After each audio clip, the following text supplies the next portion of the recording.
I can't believe I fill up a 5,000 word description in these audios every day on my YouTube, youtube.com/@ IAMWADEHEINEMAN.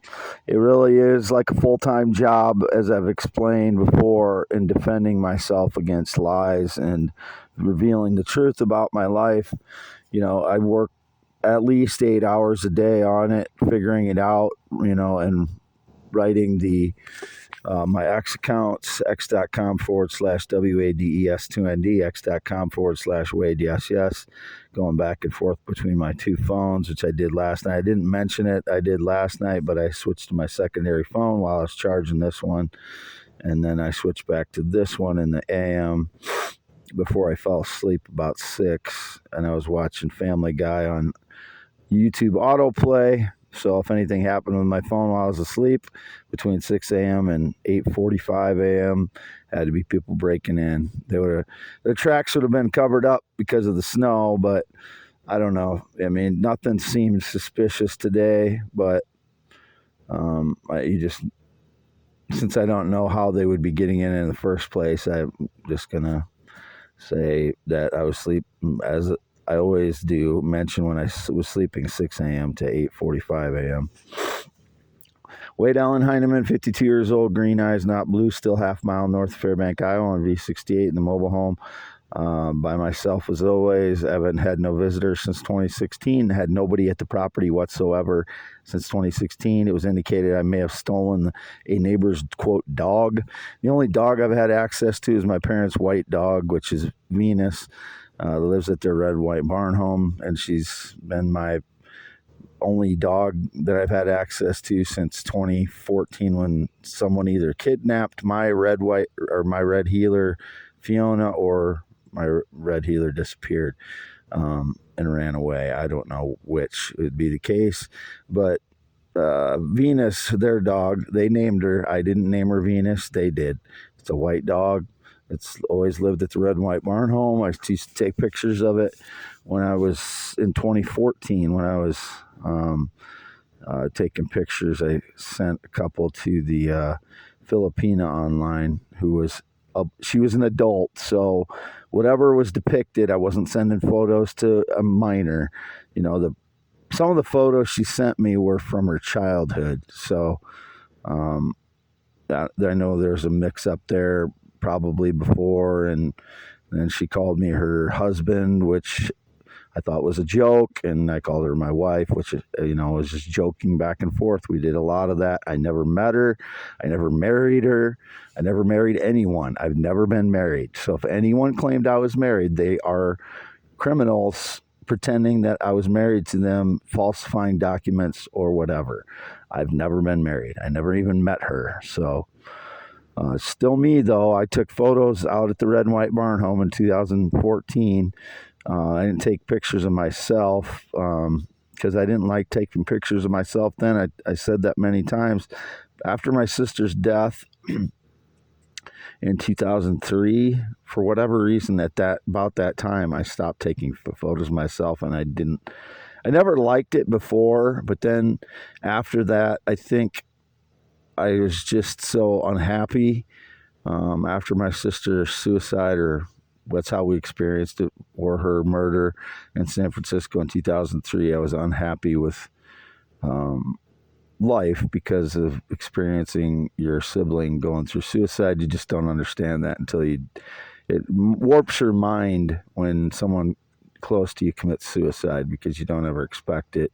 You don't ever expect to be missing your sister, and it makes you do weird things in your life that you wouldn't normally do, like keep their ashes on your dresser with her little purse that my mom had next to her ashes and makeup in it. And, everything that was in the purse, I didn't want to get rid of any of it because that was, part of my sister. Then people try to portray it was my stuff. It's not. That was never my stuff. It was my sister's stuff next to her ashes when I brought it over here in 2014.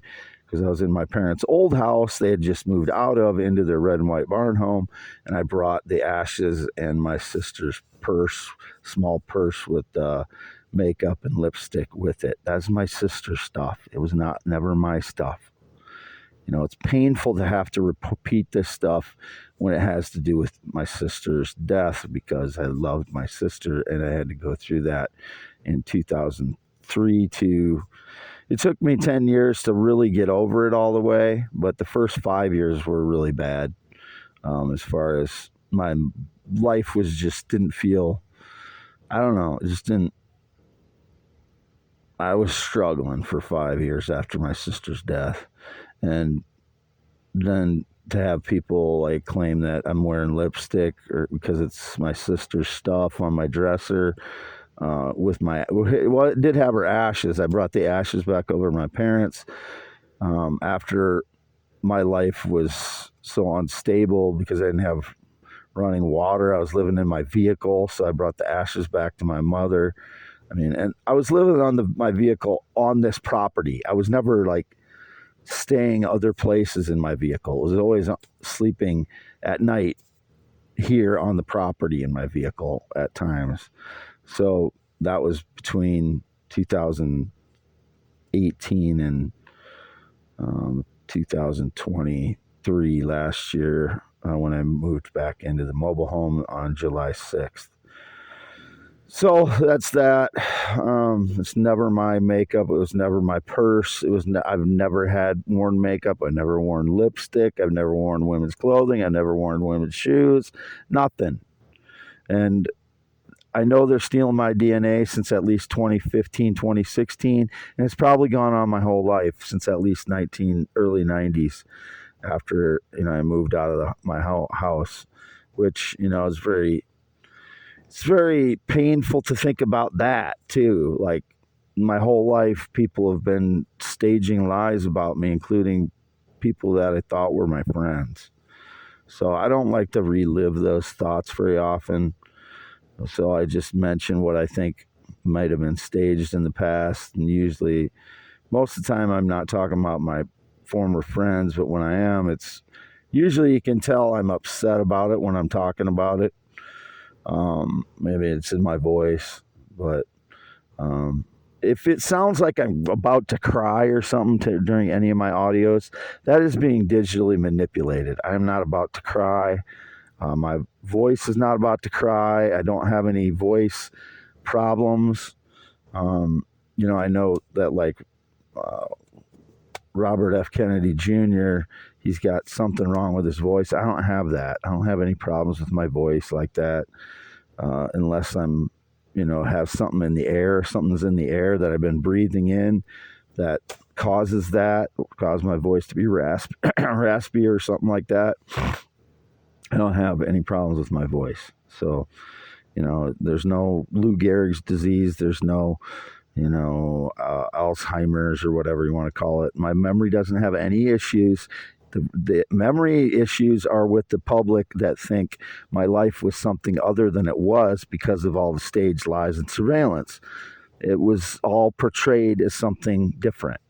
I've never been gay or LGBTQIA. I've never had sex with a male or transgender or child. I've never been female in any way, but they continue to try to portray that, which gets old. And it seems like me claiming that my phone may have been swapped at times is contributing to that. I may be wrong at times when I think my phone was swapped. I'm saying it because in case it has been, it felt lighter yesterday. It feels the same today. It doesn't feel heavier like prior occasions where it felt heavier and then felt lighter. And the different things that I explained that it, had to update half the apps yesterday from the day before, and the security and the 2 cracks on the screen protector rather than one. And it's the screen protector. It's not the screen itself. And then it feeling lighter or heavier. I mention those things because I know they've swapped devices since 2018 with my iPad. So maybe they've done it a long time before that, and that was all the hysteria too, especially when the fraud network I know is driving by, back and forth all day long, which they're not doing today. The fraud network's not out there driving back and forth today. But I'm just a male with penis, testicles. I've never had hairy chest. I've never had vagina or boobs or any female parts whatsoever. When I'm, quote, squatting, I don't have even running water here. Whatever they're portraying there, I still have my penis and testicles when I'm squatting. So I don't know if they're like switching to somebody else's home when I have to go the back of the mobile home down the hall to go to the bathroom. And I squat back there because it's easier to squat to go to the bathroom than it is to sit on a toilet. My toilet doesn't work, so I'm using other ways to go to the bathroom other than my toilet because I don't have running water for 6 years. Then I get called a, quote, squatter. I squat when I go to the restroom when I go number 2. I don't when I go number 1. But I'm not a squatter as a, someone that took over somebody's house. This is my mobile home that I signed over to my mother. So, and this property is owned by my parents. There is no third party. Whoever's claiming that I ever owed them rent is lying. And if they've gotten my life suppressed because they've been lying that I owed them rent, they should go to prison for 10 years. They've ruined my life for their lies, including the people that claimed I ever had any connection to them with work since 2018, none. Or romantically in the last 9 years, none. No date, romance, or relationship in 9 years. It's March 22nd, 2024. No romance in 9 years. No date in 9 years. No sexual contact in over 6 years. 6.5, 7 years. No friendship since 2016. All these people should go to prison because my life is being ruined. Every day of my life is being destroyed because of them. And it keeps getting deeper in the hole financially every year because of them. I believe I would be a multimillionaire right now. Money is not my primary focus, but all of the invention ideas I've had in the last 12 years and all of the theories that I've had in the last 10 years and all of the poems that I've written and all of the ideas that I've had and all the blogs that I've written, I could have been making money all that time. And that's when you're supposed to make your money in your 40s, when you've had all of your ideas and you are able to capitalize on those. And, we're living in a United States that suppresses me, so I can't innovate like I would be otherwise the last dozen years. And now, for that long now, they've got me in a financial hole. And then they say it's because they just totally, ignore the fact I've been tortured and suppressed for 10 years. It's their fault, the people who have been doing it, that I'm in this position. Therefore, it is their financial responsibility to compensate me for my loss of 10 years of my life that way. Signing off, March 22nd, 2024. Wade Allen Heineman, 52 years old, green eyes, not blue, 6'1", 73 inches, not taller, not shorter, no connection to anyone else in any way whatsoever other than my parents, who are 82, and they're just my parents, Jerry and Lois, at the Red and White Barn Home. They're both 82 years old. They live a half mile west of me. Actually, my father just turned 83 today, or recently. So 83 and 82 now. But they're both white. I don't have any connection to any Black, Hispanic, or Latino persons since 2006. None whatsoever. Was indicated again yesterday. One of the people that came up, one of the people they're trying to associate with my experiment as a Black person. No, I'm white.